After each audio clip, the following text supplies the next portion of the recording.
الحمد لله رب العالمين والصلاة والسلام على رسوله الكريم وعلى آله وصحبه أجمعين أما بعد. On commence aujourd'hui le cours 99 dans l'explication du livre de Cheikh al-Islam Ibn Taymiyyah rahimahullah Al-Furqan bayna awliya ar-Rahman wa awliya al-Shaytan, avec les commentaires du Cheikh Salih al-Fawzan hafidhahullah ta'ala. Et on est arrivé donc à l'endroit où maintenant le Cheikh il va expliquer certains éléments par rapport à ceux qui, parmi les gens de la foi. On a fait plusieurs cours sur l'explication du fait que les gens de la foi, les croyants, ils doivent se repentir lorsqu'ils font des péchés. Et donc, ça fait partie de l'attitude des mu'minines, des croyants. Contrairement à ceux parmi les égarés qui pensent que non, ils n'ont pas besoin de se repentir et que les péchés qu'ils font, étant donné que c'est des choses qui ont été prédestinées, donc c'est Allah subhanahu wa ta'ala qui leur a prédestiné de les faire, et donc ils pensent que par conséquent ils n'ont pas besoin de se repentir, et ils utilisent le qadar, la prédestination, comme une justification de leurs péchés. Et ça, c'est clair que c'est de l'égarement, et c'est une attitude diabolique. Donc on continue dans cette explication. Le Cheikh il dit, Cheikh al-Islam Ibn Taymiyyah rahimahullah, wa innama ibaduhu al-mamduhuna hum al-madhkuruna fi qawlihi ta'ala وسارعوا إلى مغفرة من ربكم وجنة عرضها السماوات والأرض أعدت للمتقين الذين ينفقون في السراء والضراء والكاظمين الغيظ والعافين عن الناس والله يحب المحسنين والذين إذا فعلوا فاحشة أو ظلموا أنفسهم ذكروا الله فاستغفروا لذنوبهم ومن يغفر الذنوب إلا الله ولم يصروا على ما فعلوا وهم يعلمون. Donc ça c'est le verset qu'on était en train d'expliquer justement dans le tafsir de Surat Al-Imran. Donc dans les versets ici qui ont été mentionnés, c'est les versets 133 à 135. Cheikh al-Islam Ibn Taymiyyah, il dit que les serviteurs qui sont glorifiés sont uniquement ceux qui sont mentionnés, ou bien ceux qui possèdent les caractéristiques qui sont mentionnées dans les versets suivants. Et il cite ces versets-là, donc 133 à 135 dans Surat Al-Imran, dans lesquels Allah subhanahu wa ta'ala dit ce qui signifie et concurrencez au pardon de votre Seigneur et un jardin, paradis, large comme les cieux et la terre, préparé pour les pieux, qui dépensent dans l'aisance et dans l'adversité, qui dominent leur rage et pardonnent à autrui, car Allah aime les bienfaisants. Et pour ceux qui, s'ils ont commis quelque turpitude ou causé quelque préjudice à leur propre âme en désobéissant à Allah, se souviennent d'Allah et demandent pardon pour leurs péchés. Et qui est-ce qui pardonne les péchés sinon Allah? Et qui ne persistent pas sciemment dans le mal qu'ils ont fait. Ceux-là ont pour récompense le pardon de leur Seigneur, ainsi que les jardins sous lesquels coulent les ruisseaux pour y demeurer éternellement, comme est beau le salaire de ceux qui font le bien.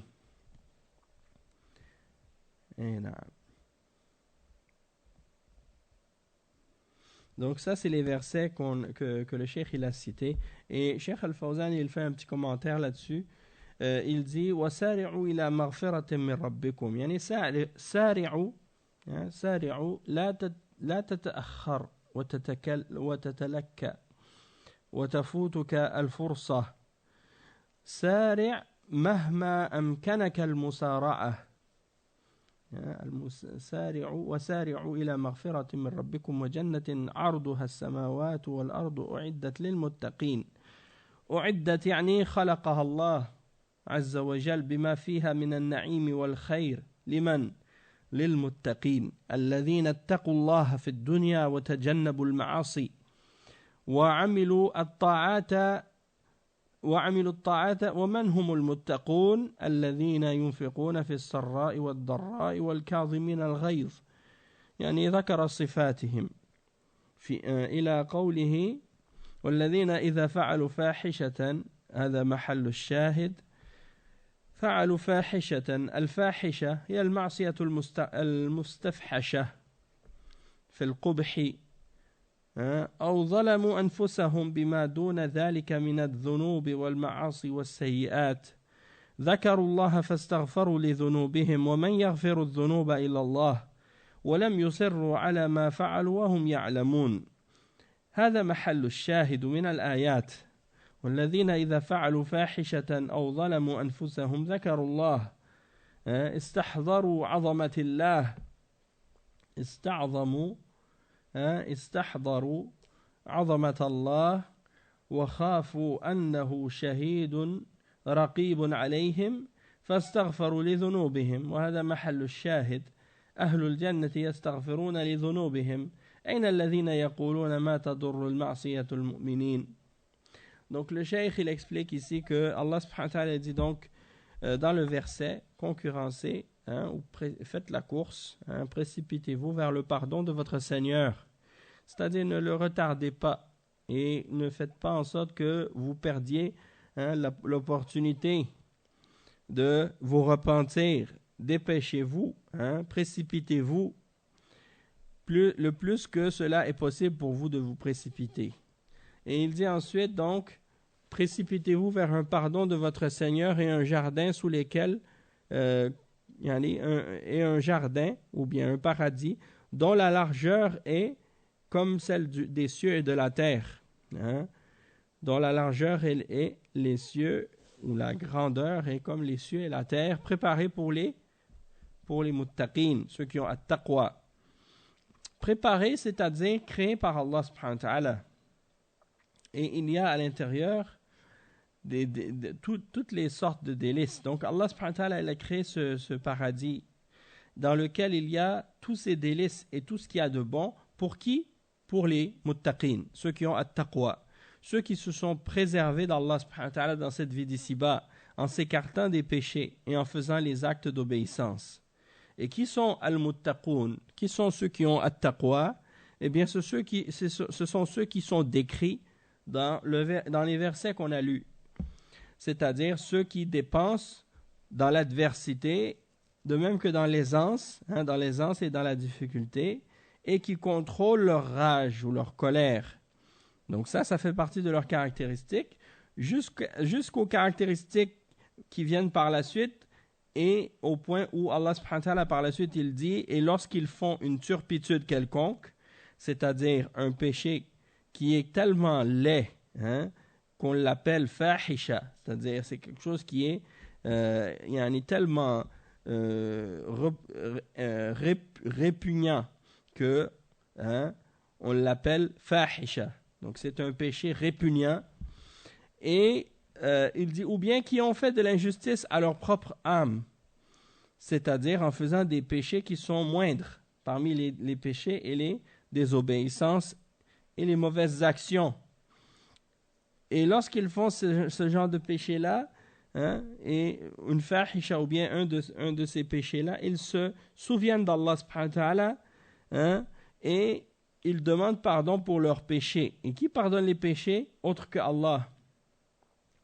Et ils ne persistent pas à faire ce qu'ils font alors qu'ils savent. Et donc c'est ça ici qu'on veut établir. Le fait de se rappeler de la grandeur d'Allah subhanahu wa ta'ala au moment où on commet un péché, et de craindre Allah subhanahu wa ta'ala puisqu'on sait qu'il est témoin de ce qu'on fait et qu'il nous surveille. Donc à ce moment-là, les pieux, lorsqu'ils sont conscients de ça, demandent pardon pour leurs péchés, et c'est ce qu'on voulait établir, que les gens du paradis sont ceux qui demandent à Allah pardon pour leurs péchés. Alors, où sont ceux qui prétendent que le péché que quelqu'un peut commettre, eh bien, ça ne lui fait aucun tort, et que, du moment qu'il est croyant, c'est ça l'important? C'est clair que ça, c'est de l'égarement. Le cheikh, il dit ensuite, Cheikh al-Islam ibn Taymiyyah, il commence maintenant à rentrer dans le cœur du sujet et à réfuter de façon vraiment explicite les égarements des soufis, hein, qui ont des shubuhat au sujet du qadar et des égarements au sujet du qadar et de l'ignorance à propos du qadar. Donc il commence à mentionner des exemples pour les réfuter. Donc il dit وَمَنْ ظَنَّ أَنَّ الْقَدَرَ حُجَّةٌ لِأَهْلِ الذُّنُوبِ فَهُوَ مِنْ جِنْسِ الْمُشْرِكِينَ. Donc c'est-à-dire que celui qui pense, hein, ou qui s'imagine ou qui prétend que le qadar est un argument ou une preuve pour les gens qui commettent des péchés, alors il fait partie de la catégorie des mushrikines. Il fait partie du type de personne qui est semblable aux mushrikines. Et pourquoi? On va voir dans l'explication. Le cheikh il dit, Cheikh Al-Fawzan, hafidhahullah ta'ala, Al-qada wal-qadaru min Allah subhanahu wa ta'ala. الإيمان به ركن من أركان الإيمان الستة كما قال صلى الله عليه وسلم أن تؤمن بالله وملائكته وكتبه ورسله واليوم الآخر وبالقدر خيره وشره فمن لا يؤمن بالقضاء والقدر فإنه جحد ركنا من أركان الإيمان. والإيمان بالقضاء والقدر بأن يؤمن بأن الله قدر الأشياء قبل وقوعها وكتبها أولا علمها سبحانه وتعالى بعلمه الأزلي الذي هو موصوف به أزلا وأبدا علم ما كان وما يكون ثم كتب ذلك في اللوح المحفوظ حينما خلق القلم قال له اكتب فقال ما هو كائن في اللوح المحفوظ اكتب فكتب ما هو كائن في اللوح المحفوظ إلى أن تقوم الساعة فما من شيء إلا وهو مكتوب في اللوح المحفوظ ثم إن الله عز وجل يوجد هذه الأشياء في مواقيتها إذا شاءها يعني وجدت في مواقيتها لا تتأخر عنها كل شيء يوجد في وقته يشاءه سبحانه وتعالى ثم يخلقه في وقته لا يخرج شيء عن هذا. Donc on va traduire jusqu'ici. Cheikh Al-Fawzan il explique que Allah subhanahu wa ta'ala, donc premièrement il a ordonné à ses croyants, hein, il a ordonné aux croyants de croire en le décret divin ainsi que la prédestination.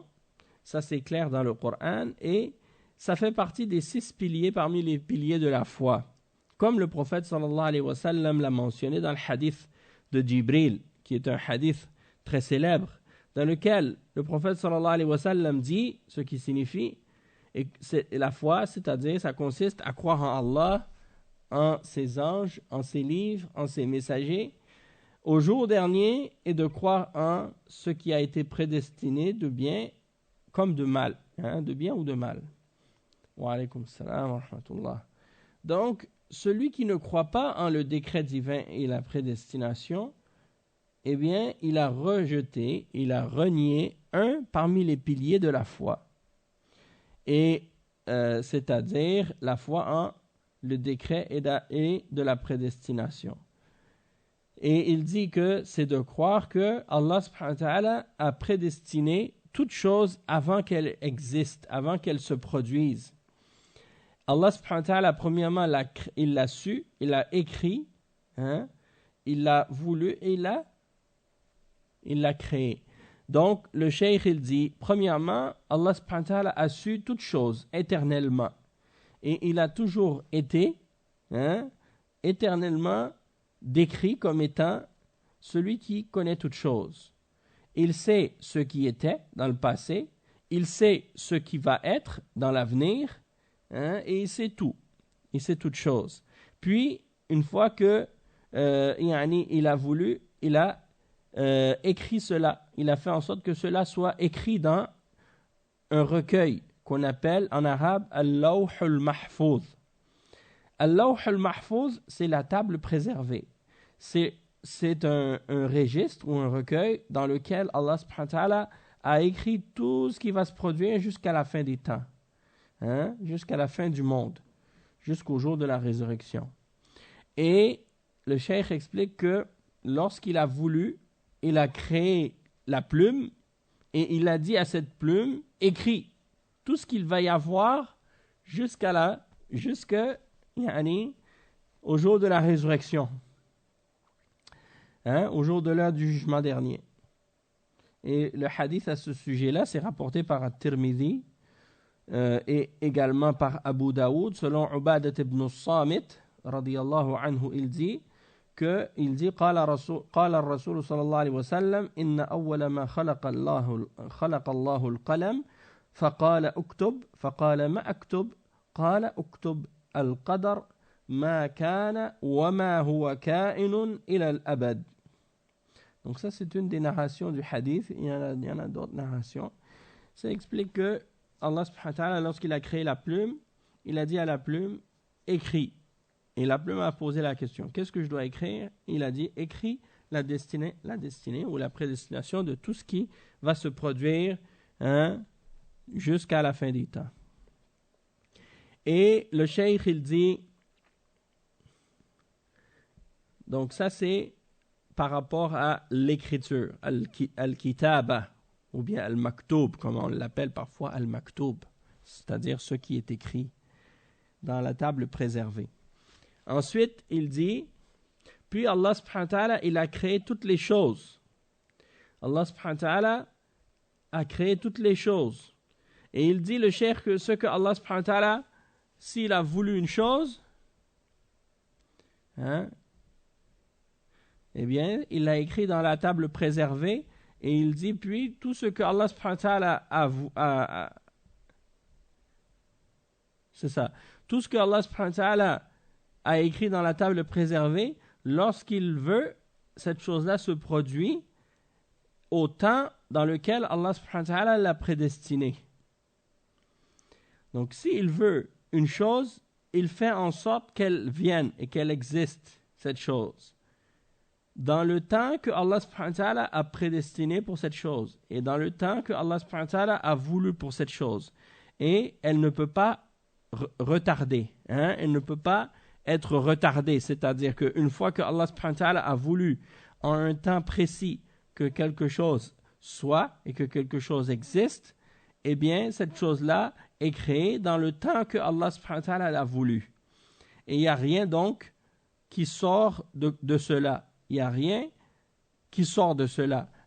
Après le cheikh il dit فَمَنْ لَا يُؤْمِنُ بِالْقَضَاءِ وَالْقَدَرِ لَمْ يَكُنْ مُؤْمِنًا بِاللَّهِ عَزَّ وَجَلَّ وهو متوعد بالنار ولن يجد طعم الإيمان حتى يعلم أن ما أصابه لم يكن ليخطئه وما أخطأه لم يكن ليصيبه فلا يجزع عند المصيبة ولا يغتر ويفرح عند النعمة بل يشكر عند النعم ويصبر عند النقم.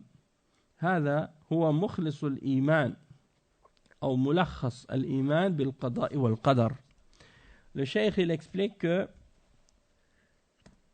celui qui ne croit pas en le décret divin ainsi que la prédestination, eh bien il n'a pas cru en Allah subhanahu wa ta'ala, il n'est pas croyant en Allah subhanahu wa ta'ala, et il est même sous la menace de l'enfer, et il ne goûtera pas à la douceur de la foi jusqu'à ce qu'il sache que tout ce qui lui est arrivé, ça ne pouvait pas l'échapper ou ça ne pouvait pas le manquer, et tout ce qui l'a manqué, eh bien, ne pouvait pas l'atteindre, ne pouvait pas le toucher.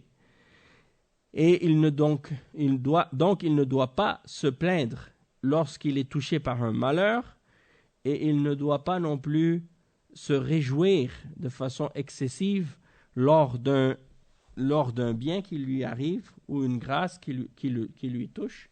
Plutôt, il doit être reconnaissant lors des grâces et lorsqu'il a quelque chose de bien, et il doit être endurant lorsqu'il est touché par un malheur quelconque ou par une difficulté. Et ça, c'est donc le résumé de en quoi consiste la foi en la prédestination, le décret divin et la prédestination. Et le cheikh il dit ensuite فَإِنَّ اللَّهَ سُبْحَانَهُ وَتَعَالَى أخبرنا بذلك في كتابه قال الله عز وجل ما أصاب من مصيبة في الأرض ولا في أنفسكم إلا في كتاب من قبل أن نبرأها إن ذلك على الله يسير ثم بين الحكمة من إخبارنا لئلا تأسوا على ما فاتكم ولا تفرحوا بما آتاكم والله لا يحب كل مختال فخور فلا بد أن يؤمن الإنسان بهذا. Donc le cheikh il dit que Allah subhanahu wa ta'ala il nous a informé de ça dans son livre, c'est-à-dire Allah subhanahu wa ta'ala il nous a informé de la prédestination dans son livre, et parmi les exemples de ça le verset 22 dans Surat Al-Hadid. Le verset 22 dans Surat Al-Hadid, et on va lire ensemble la traduction à ce sujet. Allah subhanahu wa ta'ala, il dit dans ça ce qui signifie « Nul malheur n'atteint la terre, ni vos personnes, qui ne soit enregistré dans un livre avant que nous l'ayons créé. » Et cela est certes facile à Allah. Et ensuite, il explique la raison ou la sagesse de la raison pour laquelle il nous informe de cette prédestination-là. Et il dit « Afin que vous ne vous tourmentiez pas au sujet de ce qui vous a échappé et que ni vous ni n'exultiez, ça veut dire n'exultiez, ça veut dire ni que vous vous réjouissiez de façon excessive pour ce qu'il vous a donné. Et Allah n'aime point tout présomptueux plein de glorioles. Quelqu'un qui est présomptueux et trop fier. Et donc, il faut que l'être humain croit en Al-Qadar. Al-Qadar, ça fait partie des piliers de la foi. Et ensuite, il explique que parmi les gens de l'égarement, il y a deux groupes qui ont dévié à propos du Qadar. Et ça, c'est important de le comprendre.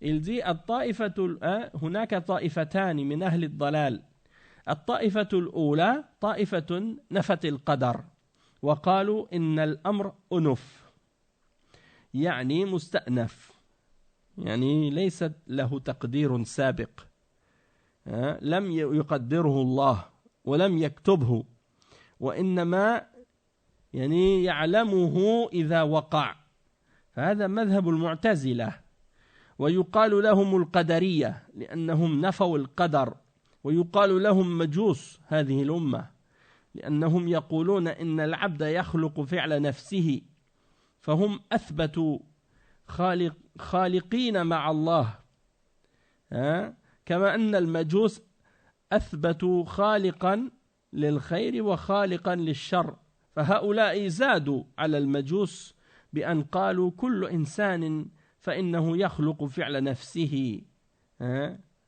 تعالى الله. Donc, le premier groupe, parmi les deux groupes des gens de l'égarement qui ont dévié à propos de la prédestination, c'est le groupe en premier qui a nié le qadar. Eux, ils ont nié la prédestination et ils ont dit les choses sont au hasard. Les choses vont au hasard, c'est-à-dire il n'y a pas de prédestination à l'avance. Et donc, il n'y a rien qui a été prédestiné préalablement. Il n'y a rien qui a été décrété préalablement. Allah n'a pas prédestiné et n'a rien écrit. Et il sait uniquement ce qui se produit une fois que la chose s'est produite. Donc ça, c'est clair que c'est du kufr. Et cette position, c'est la position des Mu'tazila. Et on les appelle aussi les Qadariya. Qadariya parce qu'ils ont nié le Qadar. On les appelle Qadariya parce qu'ils ont nié le Qadar. Et les Mu'tazila, ils nient le Qadar aussi. Donc on les appelle, les Mu'tazila, on les appelle aussi des Qadariya parce qu'ils ont nié le Qadar. Ils ont nié la prédestination.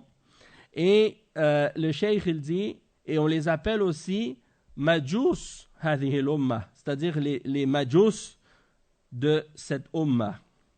C'est les manichéens ou bien les zoroastriens.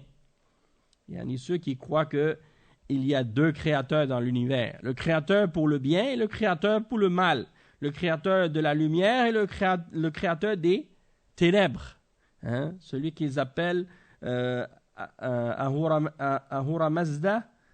Mazda, c'est celui qu'ils considèrent être la divinité de la lumière. Hein? Ils considèrent que c'est le créateur du bien. Et le créateur du mal, puis ils croient qu'ils sont en combat ou en guerre l'un contre l'autre. Dans l'islam, on n'a pas cette notion-là parce que on sait très bien qu'il n'y a qu'un seul créateur et un seul maître tout-puissant de tout ce qui existe. Et il a créé tout ce qui est bien et tout ce qui nous semble mal. Hein? Et on sait très bien que dans tout ce que Allah a créé, même dans le mal, il n'y a rien qui est un mal pur, mais tout est relatif d'une certaine façon, puisque même dans le mal que Allah a créé, il y a une sagesse et il y a un grand bien dedans, et il l'a créé uniquement pour le bien. Ensuite, le cheikh il explique que donc on les appelle, ces gens-là, les Qadariya, on les appelle des Majous dans cette Ummah. Pourquoi? Parce qu'ils ont affirmé qu'il y avait plusieurs créateurs en dehors d'Allah. Tandis que les Majous, eux, ils disent qu'il y en a deux. Hein? Eux, ils ont été encore plus loin que les Majous. Et ils ont dit chaque être humain est le créateur de ses propres actions. Donc, ils ont dépassé les Majous dans l'égarement. Hein? Après, le cheikh, il dit وَالطَّائِفَةُ الثَّانِيَةِ الَّذِينَ غَلَوْا فِي إِثْبَاتِ الْقَدَرِ حَتَّى قَالُوا إِنَّ الْعَبْدَ مَجْبُورٌ عَلَى أَفْعَالِهِ ليس له اختيار ولا مشيئة وإنما هو كالأداء بين يدي محركها أو بيد محركها ليس له مشيئة ولا اختيار وهو مجبور على ما يفعل وهؤلاء يقال لهم الجبرية يعني من الجهمية وغيرهم وسبقهم المشركون قال الله تعالى عنهم سيقول الذين أشركوا لو شاء الله ما أشركنا ولا آباؤنا ولا حرمنا من شيء يعني ما لنا اختيار الله شاء لنا هذا فنحن ليس لنا اختيار يعني يسلمون أنفسهم بهذا وينفون عنهم اللوم يقولون لسنا ملومين لأننا مجبورون على هذا الشيء لو شاء الله ما أشركنا ولا آباؤنا ولا حرمنا من شيء لأنهم يحرمون أشياء لم يحرمها الله كالسائبة والبحيرة والموصولة ويحرمون أشياء ما حرمها الله ويستحلون أشياء حرمها الله كالميتة لو شاء الله ما أشركنا ولا آباؤنا يعني يدفعون عن أنفسهم اللون ولا يحرمون ولا حرمنا من شيء والله سبحانه وتعالى يرد عليهم في هذه الآية ويقول كذلك كذب الذين من قبلهم حتى ذاقوا بأسنا قل هل عندكم من علم فتخرجوه لنا يعني كلامهم هذا هل عليه دليل أن الله رضي منكم هل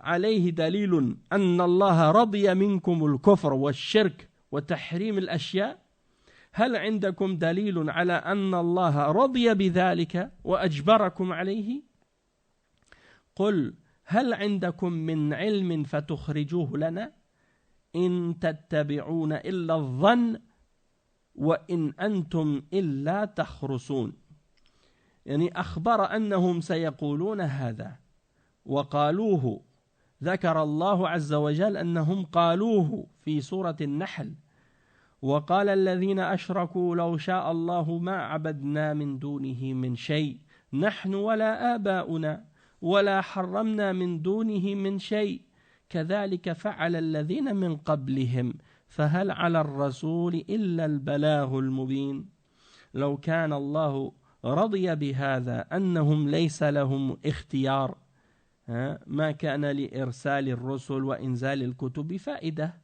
فكونه أرسل الرسل تنهى عن الشرك وعن الكفر وعن الحرام دليل على أن الله لا يرضى بهذا ولا يشرعه سبحانه وتعالى ولا يحبه فهل على الرسل إلا البلاغ المبين لقد بعثنا في كل أمة رسولا أن يعبدوا الله ولقد بعثنا في كل أمة رسولا أن يعبدوا الله واجتنبوا الطاغوت فهذا دليل على أن الله لا يرضى بالكفر ولا يرضاه ولا يحبه ولذلك أرسل الرسل بالنهي عنه فالجبرية على مذهب المشركين السابقين الذين ذكرهم الله في هذه الآية. Donc, le deuxième groupe parmi les groupes qui ont dévié, c'est ceux qui ont exagéré dans l'affirmation de la prédestination et du décret divin et qui ont dit l'être humain est obligé et forcé et contraint de faire ce qu'il fait quand il fait quelque chose. Il n'a aucune volonté, aucun choix, aucune décision. Et ils ne sont, c'est-à-dire les êtres humains, que comme des instruments dans la main de celui qui bouge l'instrument. Comme quelqu'un, par exemple, lorsqu'il a un marteau dans sa main et il frappe avec. Le marteau n'a aucune volonté. La volonté, elle est dans la personne qui tient l'instrument ou qui tient l'outil. Donc, eux, ils disent l'être humain, il est comme un outil dans la main de celui qui utilise cet outil. Et donc, il n'a aucune volonté et il n'a aucun choix. Il est majbour. Majbour, ça veut dire il est forcé, il est contraint. Et c'est de là que vient le nom de ceux qu'on appelle les Jabriya.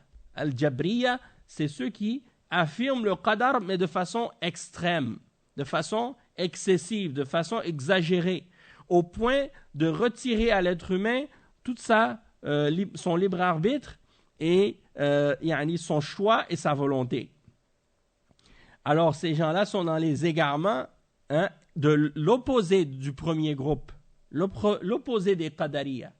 Les Jabriya, ils sont à l'opposé des Qadariya qui nient la prédestination. Eux, ils l'affirment, mais ils l'affirment de façon exagérée.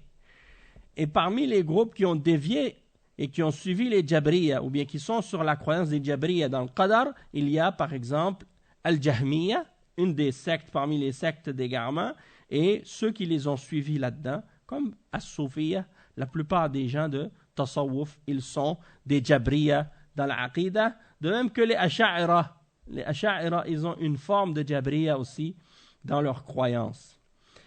Et donc, ils ont été précédés avant tout dans cette croyance-là par les mushrikines, parce que les premiers à avoir supporté cette croyance-là et cette idée-là sont les mushrikines. Les mushrikines. Et Allah subhanahu wa ta'ala, il le mentionne dans plusieurs versets dans le Coran. Par exemple, le verset 148 dans Surat Al-An'am, dans lequel Allah subhanahu wa ta'ala dit, ceux qui ont fait le shirk avec Allah, ils vont dire la chose suivante. Wa alaykum salam wa rahmatullahi wa barakatuh. Si Allah aurait voulu, nous n'aurions pas fait de shirk. De même que nos pères n'auraient pas fait de shirk eux aussi. Et on n'aurait rien interdit. On n'aurait rien interdit de ce que Allah a permis. Donc, ils essaient d'utiliser comme excuse pour justifier le shirk qu'ils ont fait. Ils essaient d'utiliser comme excuse et comme prétexte et comme argument le qadar. Ils essaient d'utiliser le qadar comme une justification et comme une excuse pour justifier leur shirk. Et c'est comme s'ils disaient, on n'a pas eu de choix. On n'a pas eu de choix. C'est Allah qui a voulu qu'on fasse le shirk, donc on l'a fait. Donc on n'a pas de choix et on n'a pas de décision. Et donc nous, on ne fait que se soumettre. Et par conséquent, qu'est-ce qu'ils essaient de faire en disant ça? Ils essaient de se retirer d'eux-mêmes tout blâme. Ils essaient de se retirer tout blâme et toute mauvaise conscience en disant, eh bien, si on a fait le shirk, ce n'était pas de notre faute, finalement, parce que c'est Allah qui a prédestiné ça. Et c'est Allah qui a voulu qu'on fasse le shirk. Et il n'y a pas de doute que tout ce qui se produit dans l'univers, que ce soit du bien ou du mal, que ce soit du shirk ou du tawhid, que ce soit de la foi ou du kufr, ou que ce soit une obéissance ou un péché. Il n'y a rien qui sort de la volonté d'Allah. Il n'y a rien dans tout ce qui se produit dans l'univers qui sort de la volonté d'Allah. Sauf que lorsque Allah subhanahu wa ta'ala a voulu qu'une chose se produise et qu'il a permis à une chose de se produire, ça ne veut pas dire que Allah subhanahu wa ta'ala est satisfait de cette chose. Et ça ne veut pas dire non plus qu'il l'a agréé. Et ça ne veut pas non plus dire, et surtout pas, qu'il l'a légiféré et qu'il l'a permise. Hein? Parce que Allah subhanahu wa ta'ala, dans sa sagesse, il a permis à des choses qu'il déteste d'exister dans une sagesse et dans un but qui est bon, et c'est de tester et de mettre les croyants à l'épreuve. Hein? Et c'est ainsi qu'il a voulu que Iblis existe, et qu'il a voulu que le shirk et le kufr existent, et qu'il a voulu que les péchés existent. Mais est-ce qu'il aime le péché? Est-ce qu'il aime le kufr? Est-ce qu'il aime le shirk? Non. Il déteste ces choses-là. Et il les interdit. Hein? Et c'est pour cette raison qu'il a envoyé les messagers et qu'il a fait révéler les livres avec les législations et les shara'i' pour que justement les êtres humains puissent savoir ce que Allah aime et ce qu'il n'aime pas. Et ce qu'ils doivent faire et ce de quoi ils doivent s'abstenir. Et en plus, il a dit, si vous faites ce que je vous ordonne et que vous vous abstenez de ce que je vous interdis, eh bien, vous allez avoir ma récompense, qui est le paradis. Et si vous faites ce que j'ai interdit et que vous vous permettez, vous faites ce que j'ai interdit et vous refusez d'obéir quand je vous ordonne quelque chose, alors vous allez avoir mon châtiment. Donc, non seulement il a envoyé les messagers pour leur faire savoir qu'est-ce qu'il aime et qu'est-ce qu'il n'aime pas, mais en même temps aussi, il leur a dit, si vous faites ce que j'aime, voici la récompense. Si vous faites ce que je n'aime pas, voici le châtiment qui découle de ça. Donc, est-ce qu'il reste une excuse par la suite pour les mouchriquines de prétendre que c'est Allah qui a voulu qu'ils fassent le shirk, ou qu'il est satisfait de leur shirk, ou qu'il est satisfait de leur péché, ou qu'il est satisfait de leur falsification et de la modification de ce que Allah a légiféré? Il ne reste aucun argument pour eux dans ce sens-là. Et c'est pour ça que lorsqu'ils disent, par exemple, si Allah aurait voulu, on n'aurait rien fait comme shirk, ni nos parents, et on n'aurait rien interdit de ce que Allah a permis. Et pourquoi? Parce qu'ils interdisaient des choses que Allah a rendues licites, comme certaines catégories d'animaux. Certains animaux, par exemple, qu'ils consacraient à leurs idoles, et ils disaient, par exemple, tel animal, c'est pour notre idole, et donc on n'a pas le droit de monter sur son dos, on n'a pas le droit de boire son lait, parce que ça c'est pour les idoles, et des choses de ce genre. Donc ça c'est des exemples d'interdictions qu'ils inventaient. L'exemple aussi des mouchriquines qui faisaient le tawaf, ils enlevaient leurs vêtements, ils faisaient le tawaf nu autour de la Kaaba. Ils enterraient leur fille vivante. Lorsqu'ils avaient une fille, ils avaient la honte. Alors, ils l'enterraient vivante. Tout ça, c'est des choses qu'ils faisaient. Et quand ils essaient, on leur disait, mais pourquoi vous faites ça? Ils disent, mais c'est Allah qui a voulu. C'est Allah qui a voulu. Ben non, Allah, il n'a pas voulu. قُلْ إِنَّ اللَّهَ لَا يَأْمُرُ بِالْفَحْشَاءِ Allah n'aime pas la turpitude. Est-ce que vous dites à propos d'Allah ce dont vous n'avez aucune science? Et dans ce verset-là, Allah subhanahu wa ta'ala, il les réfute également. Parce qu'eux, ils disent ça pour se rejeter ou pour retirer le blâme qu'ils avaient en eux-mêmes. Même les sacrifices humains qu'ils faisaient aussi. Ils tuaient leurs propres enfants pour leurs idoles. Et ils faisaient des sacrifices de leurs propres enfants pour des idoles qu'ils adoraient en dehors d'Allah. Et ils essayent de blâmer Allah pour ça. Et donc, ils veulent se retirer le blâme. Et Allah subhanahu wa ta'ala, il les a réfutés en disant, est-ce que vous avez... il dit, c'est ainsi que ceux qui étaient avant eux avaient menti, jusqu'à ce qu'ils goûtent à notre châtiment. Et il dit au Muhammad, à ces gens-là, est-ce que vous avez quelque chose de la science que vous pourriez nous sortir pour nous prouver que qu'est-ce que vous dites c'est vrai, pour nous prouver que Allah il aime qu'il a ordonné qu'est-ce que vous dites, ou qu'il a permis ce que vous dites, ou qu'il est satisfait de ce que vous dites? Et donc le cheikh il dit, leurs paroles et leurs idées. Il n'y a aucune preuve venant d'Allah pour le justifier. Pour dire qu'il était satisfait de leur part, qu'ils aient commis du shirk ou du kufr ou d'interdire des choses licites. Il n'y a aucune preuve venant d'Allah pour justifier ça. Et donc Allah subhanahu wa ta'ala, il dit au prophète Mohammed sallallahu alayhi wa sallam, Qul, dis, Hal indakum min ilmin fatukhrijuhu lana. Est-ce que vous avez auprès de vous quelque chose comme une science quelconque que vous pourriez sortir pour nous, pour supporter ce que vous prétendez à propos d'Allah? Est-ce que vous avez un dalil, une preuve quelconque pour prouver que Allah est satisfait de ce que vous faites? Alors sortez-la. Et ensuite il dit à la suite du verset, In tattabi'una illa dhann wa in antum illa takhrusun. Donc c'est-à-dire, vous ne faites que suivre des conjectures, vous ne faites que suivre des suppositions ou des choses que vous pensez, des choses qui ne sont basées sur aucune preuve. Al-dhann wa in antum illa takhrusun. Donc vous parlez sans aucune certitude, aucune preuve. Et donc, le cheikh il dit, Allah subhanahu wa ta'ala, il mentionne ça également dans le verset 35 dans Surat An-Nahl. Donc ce qu'il dit ici dans le verset 148 dans Surat Al-An'am, il le dit aussi dans le verset 35 dans Surat An-Nahl. Et ils ont dit, ceux qui ont fait le shirk avec Allah, ils ont dit, si Allah aurait voulu, on n'aurait rien adoré en dehors de lui. On n'aurait rien adoré, on n'aurait pas adoré une chose quelconque en dehors de lui, ni nous-mêmes, ni nos parents avant nous. Et on n'aurait rien interdit en dehors de lui. Et Allah subhanahu wa ta'ala, il répond en disant, c'est ainsi que ceux qui étaient avant eux ont fait. Et il dit, et est-ce qu'il incombe aux messagers autre chose que de transmettre la religion de façon claire? Donc le cheikh, il clarifie ce verset-là et il explique la réponse que Allah subhanahu wa ta'ala a donnée en disant, est-ce qu'il incombe aux messagers autre chose que de transmettre le message de façon claire?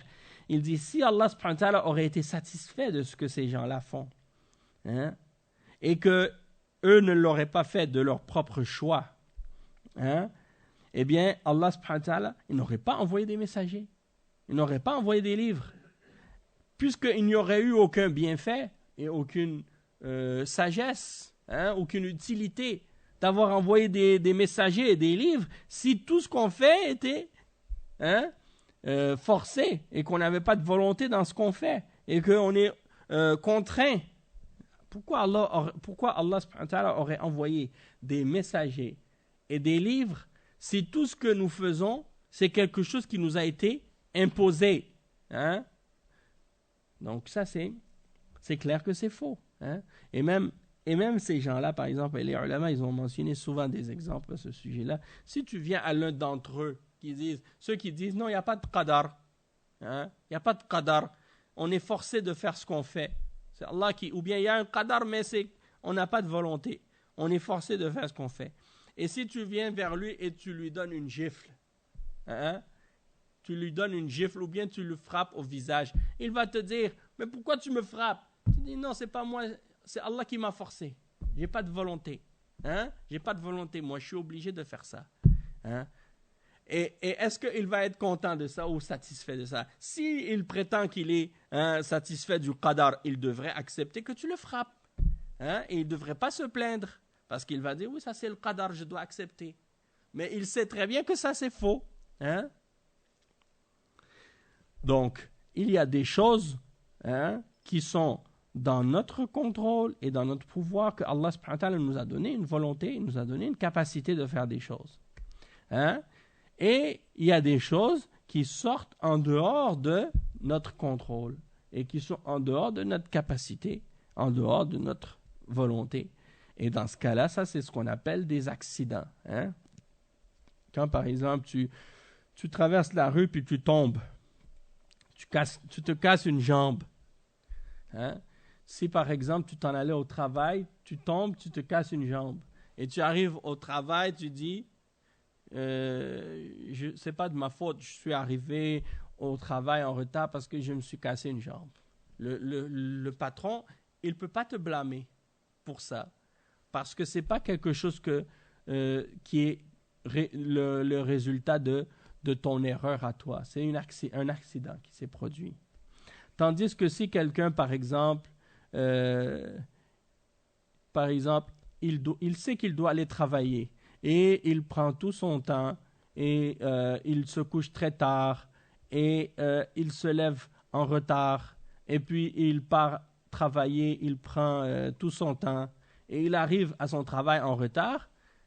Là, il est en retard parce qu'il a été négligent. C'est parce qu'il n'a pas fait les causes nécessaires pour être à l'heure. Il est donc responsable de ce retard-là. Donc, si par exemple, il arrive pour aller travailler et puis quand il arrive là, il y a une panne d'électricité et le métro est interrompu, il y a un embouteillage et tout est bloqué, il n'y a pas de circulation, et il arrive au travail, il est en retard. Est-ce que le patron va le blâmer pour ça? Non, ce n'est pas de sa faute. Là, il n'a pas fait exprès. Donc, c'est pour dire, Yann. Si quelqu'un, tu le bouscules sans faire exprès parce que tu es tombé sur lui, tu as perdu l'équilibre et tu l'as poussé. Hein?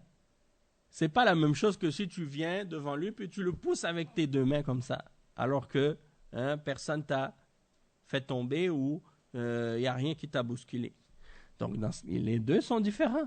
Tu ne peux pas comparer les deux. Hein?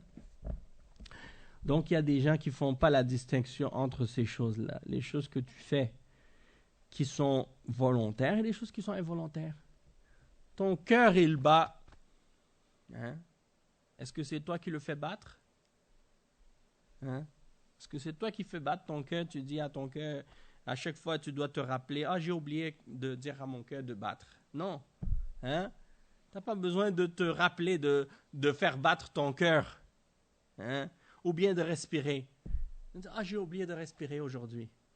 Je suis mort parce que j'ai oublié de respirer. » Hein? C'est ce qu'on appelle la nuit, l'apnée du sommeil. Hein? C'est-à-dire l'apnée du sommeil. Il y a des gens, quand ils dorment, ils arrêtent de respirer pendant quelques instants. Et ils se réveillent comme ça tout d'un coup, comme s'ils allaient se noyer.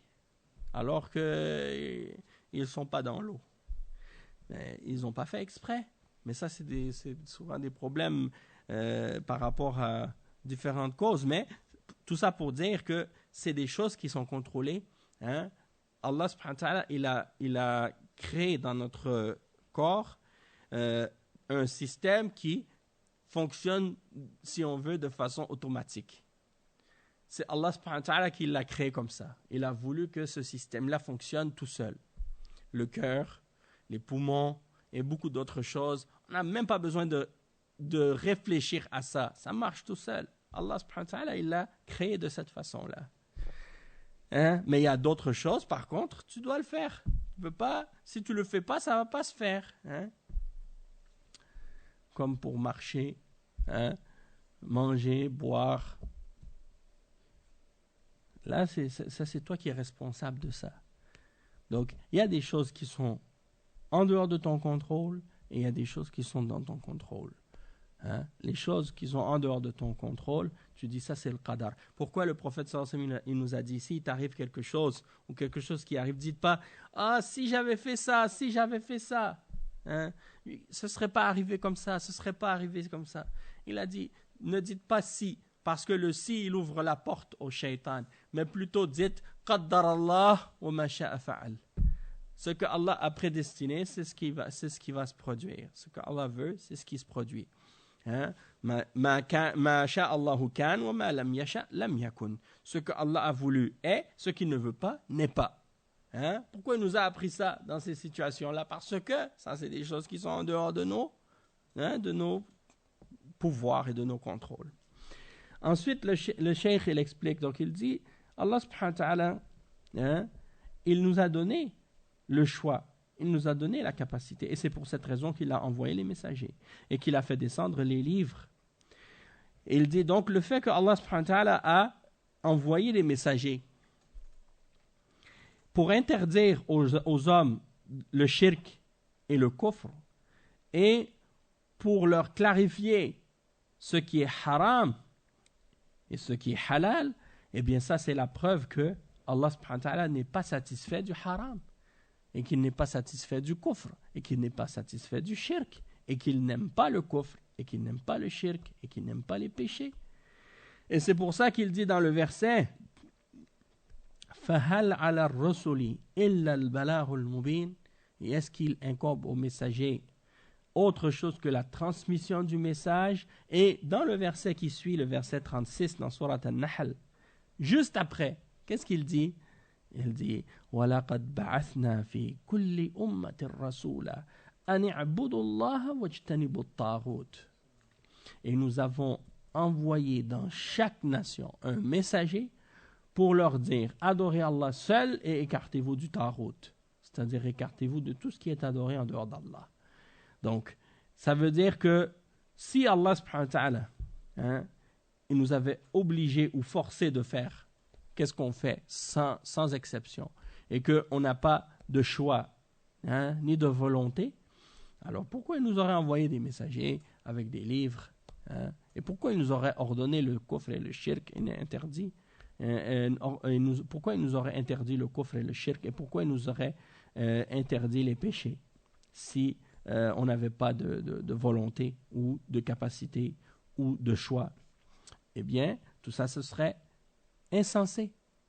Tout ça serait insensé. Mais il a envoyé les messagers pour nous interdire le shirk et le kufr et tout ce qui est mauvais, et pour nous ordonner tout ce qui est bien et tout ce qui est bon pour nous. Et ça, c'est la preuve que Allah subhanahu wa ta'ala n'est pas satisfait du kufr, et qu'il n'agrée pas le kufr, et qu'il n'aime pas le kufr et le shirk et tout ce qui est mauvais. Et c'est pour ça qu'il a envoyé les messagers pour interdire tout ça. Et donc les Jabriya sont en réalité sur la même voie que la voie des mushrikines du passé, comme Allah subhanahu wa ta'ala le mentionne dans les autres versets. Et Cheikh al-Islam ibn Taymiyyah, elle mentionne à ce sujet-là plusieurs autres versets. On va les voir au fur et à mesure qu'on va avancer.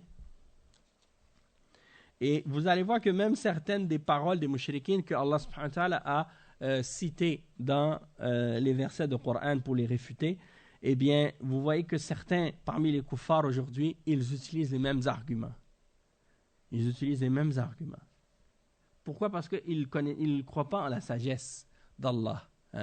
Par exemple, vous entendez des kuffars aujourd'hui qui disent « Oui, mais pourquoi si Dieu existe, il y a des pauvres?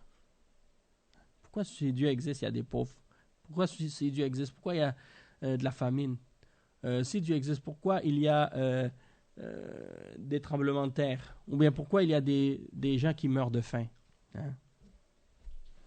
Eh bien, la même chose, les mushrikines l'ont dit dans le passé. Et il y a un verset exactement là-dessus dans Surat Yasin. Et je ne sais pas si vous l'avez déjà entendu ce verset, mais à chaque fois que je lis ce verset-là, subhanallah, ça me fait toujours rappeler l'exemple que ces gens-là racontent aujourd'hui. Non. C'est le verset 47 dans Surat Yasin. Allah subhanahu wa ta'ala dit وَإِذَا قِيلَ لَهُمْ أَنْفِقُوا مِمَّا رَزَقَكُمُ اللَّهُ. Quand on leur dit dépensez du risque de ce que Allah vous a donné.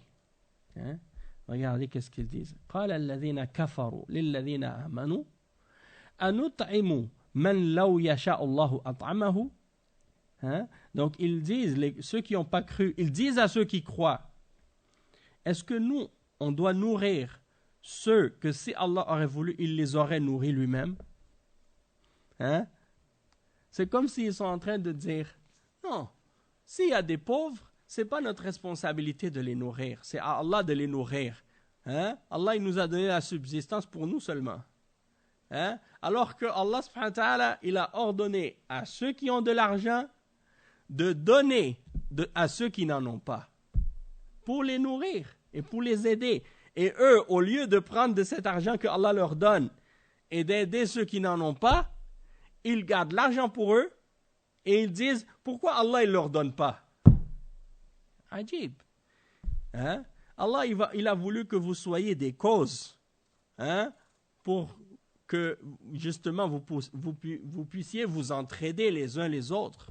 Que si parmi vous certains sont pauvres, Allah va vous éprouver, hein, en voyant est-ce que vous êtes capable de partager, d'être généreux, d'être charitable envers ceux qui ont moins. Mais si vous êtes avare, si vous êtes cupide et avide de ce que vous possédez et au point de refuser même de donner à celui qui n'en a pas, après, au lieu de reconnaître votre avarice et de prendre le blâme, hein, et la responsabilité de ça, vous blâmez Allah, hein, et vous cherchez à critiquer Allah subhanahu wa ta'ala qui vous a donné votre subsistance, hein, parce que vous êtes trop avare pour aider les pauvres. Donc c'est ça la réalité de ces gens-là. Souvent quand tu vois par exemple, souvent les athées ils disent ce genre de paroles et d'autres également parmi les koufars ils disent ça. Et quand tu les regardes eux et tu regardes comment ils vivent, hein, comment ils ont tout ce qu'ils désirent et comment Allah leur a tout donné, et ils osent par la suite critiquer Allah subhanahu wa ta'ala et blâmer Allah qu'il y a des pauvres. Et ils disent, c'est pas de notre faute à nous s'il y a des pauvres, c'est Allah qui leur donne pas. Alors que Allah t'a ordonné de leur donner. Alors, où est-ce qu'il est, hein, l'injuste? Ça, c'est juste un exemple encore. Comment ils utilisent le qadar pour essayer, hein, de se détacher de la responsabilité ou de la culpabilité de ce qu'ils font comme injustice. Naam. Ensuite, le Cheikh Ibn Taymiyyah, il mentionne les versets qu'on vient d'expliquer. On va les relire, Inch'Allah, puis on va s'arrêter après ça. Le Cheikh il dit الذين قال الله تعالى عنهم سيقول الذين أشركوا لو شاء الله ما أشركنا ولا آباؤنا ولا حرمنا من شيء قال الله تعالى رادا عليهم كذلك كذب الذين من قبلهم حتى ذاقوا بأسنا قل هل عندكم من علم فتخرجوه لنا إن تتبعون إلا الظن وإن أنتم إلا تخرصون قل فلله الحجة البالغة فلو شاء لهداكم أجمعين. Donc le Cheikh Al-Fawzan il fait des commentaires sur ces versets. Il dit وقد أخبر الله تعالى أنهم قالوا كما في سورة النحل سيقول يعني في المستقبل والسين للتنفيس أي المستقبل القريب أخبر الله أنهم سيقولونه وقالوه. Donc ici le Cheikh il mentionne que Allah subhanahu wa ta'ala dans le verset 148 dans Surat Al-An'am il dit ils vont dire, hein, en parlant des mouchriquins. Et ça en arabe c'est le signe c'est pour le mustaqbal, c'est-à-dire l'avenir, hein, dans les verbes si tu rajoutes signe au verbe présent, hein, ou sawfa, le futur, ça devient le futur, hein, c'est comme ça qu'on forme le futur. Et donc c'est le futur qui est proche, Certains savants ils disent ça, que le sawfa c'est pour le futur qui est plus lointain et le sin c'est pour le futur qui est plus proche. Et certains disent non, il y a pas, les deux sont pour la même chose. Mais ça c'est autre sujet. Maintenant le cheikh il dit Allah subhanahu wa ta'ala donc il nous a informé que ils vont dire cela et effectivement ils l'ont dit, hein, que si Allah aurait voulu on n'aurait pas fait le shirk, ni nos parents, hein, et on n'aurait rien interdit.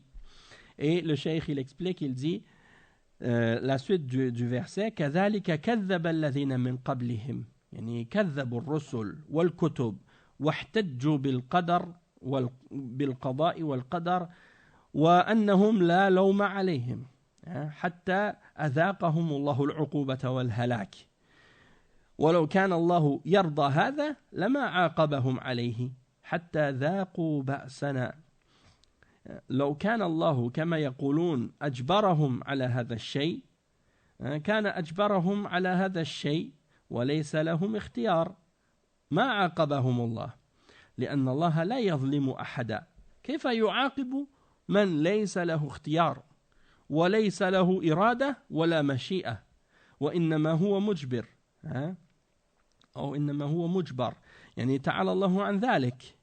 Donc le cheikh il dit c'est ainsi que ceux avant eux avaient démenti les messagers et avaient démenti les livres et avaient utilisé le décret divin et la prédestination comme argument pour s'enlever le blâme d'eux-mêmes, du mal qu'ils faisaient.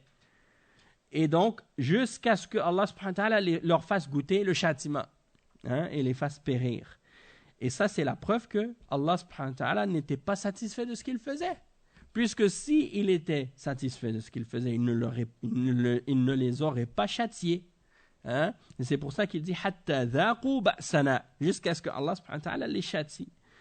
Et donc il dit si Allah subhanahu wa ta'ala tel qu'ils le prétendent les avait forcés à faire ce qu'ils ont fait comme shirk et autres péchés et qu'il les avait forcés à le faire et qu'eux n'avaient aucun choix et aucune décision dans ce qu'ils avaient fait, eh bien Allah ne les aurait pas châtiés. Allah ne les aurait pas châtiés parce que Allah ne fait pas d'injustice à personne. Comment Allah subhanahu wa ta'ala va-t-il châtier des gens qui n'ont aucun choix, aucun choix, aucune volonté et aucune décision, aucune volonté. Allah subhanahu wa ta'ala, il n'est pas injuste. Même que vous savez que dans la charia, une des conditions pour at-taklif, c'est al-aql. Al-aql shartun fi at-taklif. C'est-à-dire que dans la charia de l'islam, on considère que si quelqu'un devient fou ou perd la raison, il n'est plus responsable de ce qu'il fait ou de ce qu'il dit. Et il ne sera pas coupable d'un crime ou d'un mal qu'il a fait. Et il ne sera pas non plus châtié ni dans cette vie, ni dans l'au-delà, s'il n'a pas la raison. D'accord? Donc ça, c'est un argument contre ce que ces gens-là prétendent. La preuve que on ne peut pas utiliser le qadar comme justification ou de prétendre qu'on n'a pas de volonté ou de choix dans qu'est-ce qu'on fait et de dire que Allah nous châtie malgré qu'on n'a pas de choix et de volonté. Alors ça, c'est en contradiction même avec la charia.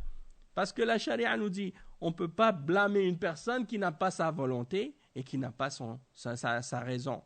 C'est la preuve que ces gens-là, l'argument qu'ils ramènent, elle contredit la vérité, contredit la preuve de la charia et même un des fondements de la charia.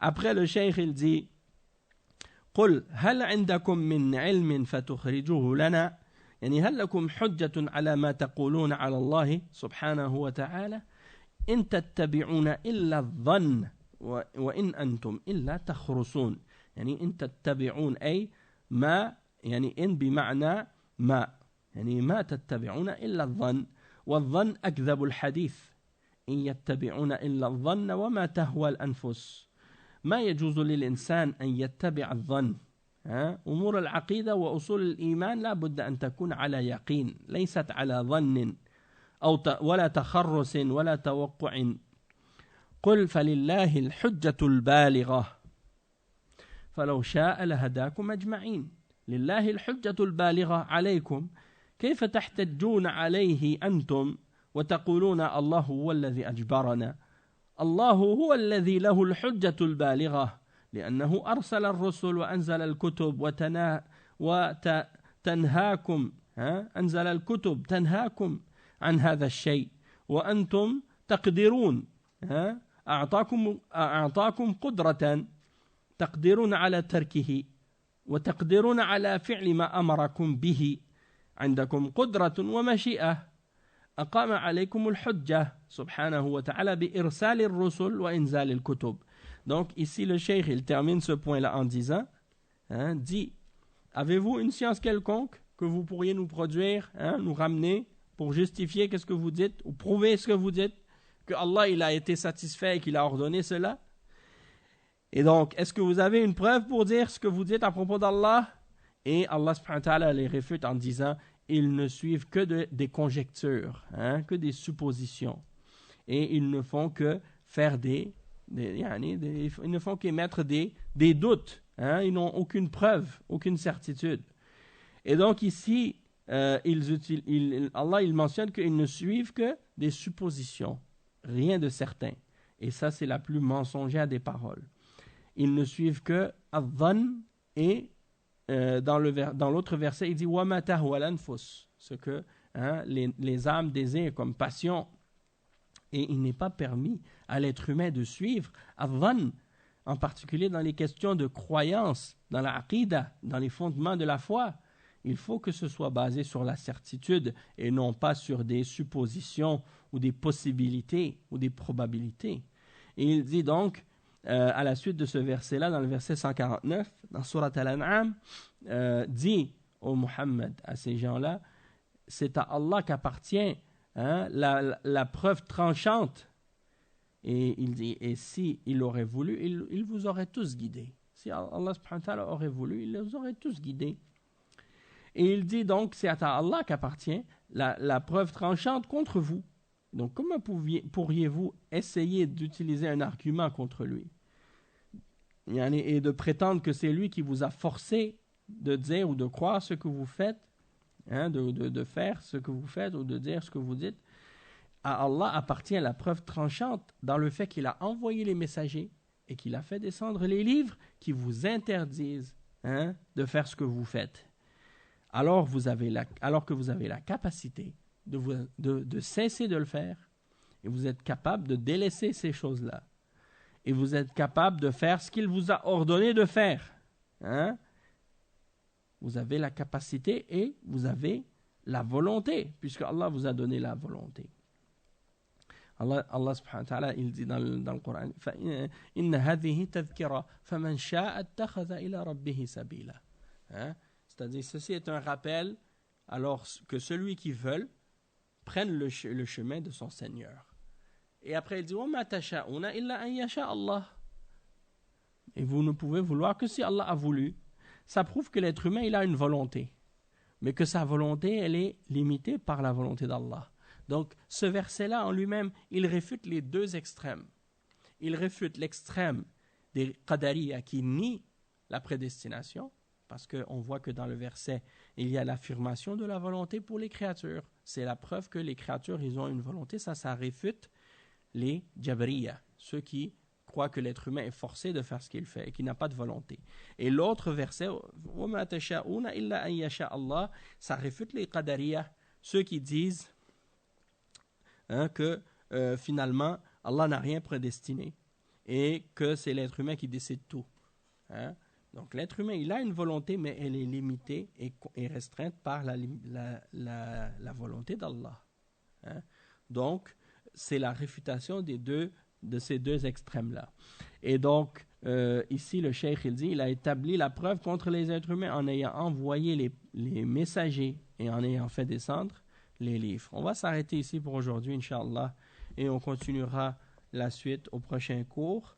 سبحانك اللهم وبحمدك أشهد أن لا إله إلا أنت أستغفرك وأتوب إليك وصلى الله وسلم على نبينا محمد وعلى آله وصحبه أجمعين والسلام عليكم ورحمة الله وبركاته.